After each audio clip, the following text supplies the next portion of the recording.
Assembly election की result BJP ना seat 19 माई पाक्तुना full majority फंग्रे। हौजिक्ति BJP ना अमुक हन्ना सरकार सेमलगनी अदुबु बीजेपी ना हाइकिबा 40+ हाइबदुमदी ओइखिद्रे। रिजल्ट असी यंगलगा एग्जिट पोल द तौनखिबा गेस अदुगी मनाक नकपगुम तौरी। ममांग इलेक्शन 2017 द तौखिबा अदुदगी बीजेपी की सीट 13 हनख्रे। 2017 दा बीजेपी सीट 19 फंखी। एनपीपी ममांग इलेक्शन दगी सीट 3 हेंगलदे। ममांग इलेक्शन दा सीट अमा फावो लेखिदबा केपीएसु हंदक सीट 2 लाखली।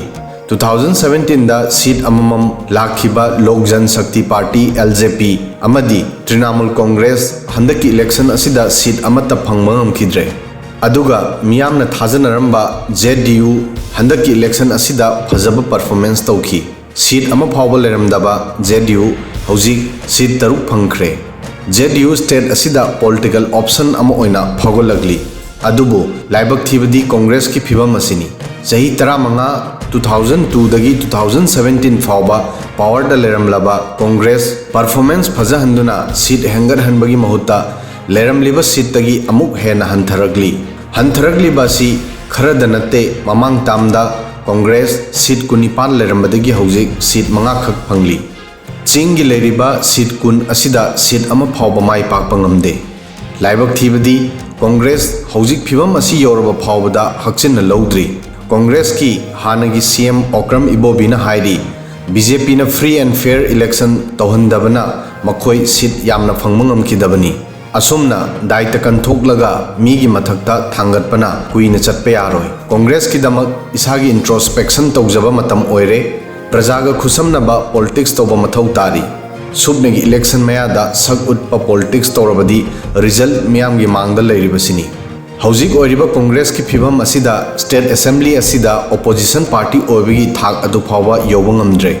मसी खनबदा ngakpasu फावी अदुगा फागीसु माली। 2017 दा ख्वाइदगी सीट यामना फंगबा मेजर पार्टी ओइखिबा कांग्रेस ओपोजिशन पार्टी फावबा ओइबा ngमद्रे। डेमोक्रेसी चटपा लेबाक नत्रगना स्टेट अमदा ओपोजिशन याउदबसी अफबा ओइना लौनदे। मरमदी वहंग हंगननबा नत्रगना अफफत ताननबा डिबेट तौनबा पार्टी अमत याउद्रबदी पावर द लैरिबा पार्टी अदुना लौरकपा डिसीजन अदुना फै हाइना लेपा ताबनी। लेपिबा डिसीजन अदुगी अतोप साइड अदुदा खननबगी तंजा अदु ओपोजिशन लैतबनीना फंगलरोय। हंदकी स्टेट 5 की इलेक्शन असिदा कांग्रेस मणिपुर नतना यामना चावना माइथीबा नंगली। पंजाब तदी कांग्रेस के सीएम चरणजीत सिंह चन्नी की कंस्टिट्यूएंसी 2 रूपनगर डिस्ट्रिक्ट की चमकौर साहिब अमदी बरनाला की भदौर सीट सिंगदा इलेक्शन थेंगनबनी अदुबु अनिमक माइथी की। पंजाब तनतना गोवा उत्तराखंड उत्तर प्रदेश कुंबा स्टेट सिंगदसु कांग्रेस चावना माइथी की। मसी पार्टी हाई कमान की फिबम सुनी। हौखिबा चही 5-6 तगी कांग्रेस लीडर याउदबा पार्टी की फिबम द लेरी। सोनिया गांधी अमदी राहुल की मरक्ता चयेतनबा अमा मायोकनरी। अरीबा कांग्रेस ब्रिगेड अमदी नहासिंगी कांग्रेस ब्रिगेड ने साइड अनी असी अमना सोनिया गांधी न लुचिंगली अदुगा अतोपा अमना राहुल गांधी न लुचिंगली।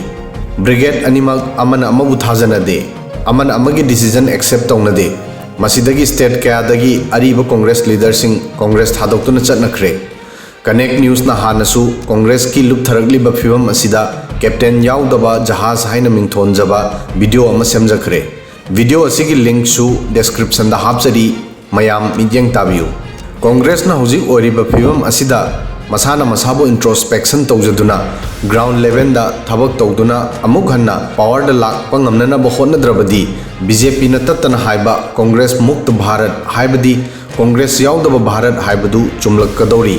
अरोइबदा हंदकी इलेक्शन असिदा पब्लिक न पीरिबा मैंडेट असी यंगलगा बीजेपी न अमुक हेना थबक फजन तौफम थोई। हंदकती फुल मेजोरिटी ओइदबगी ताइसनफमसु लेररोय। ममांगी तामदगी अमुक हेना दायित्व लेना थबक तौब दरकार ओइगनी। प्रजागी मैंडेट असिबु बीजेपी न इकाई खुमनै नत्रगा खुमनदे हाइबदु लाकदबा मतमदा येंगबा तारी।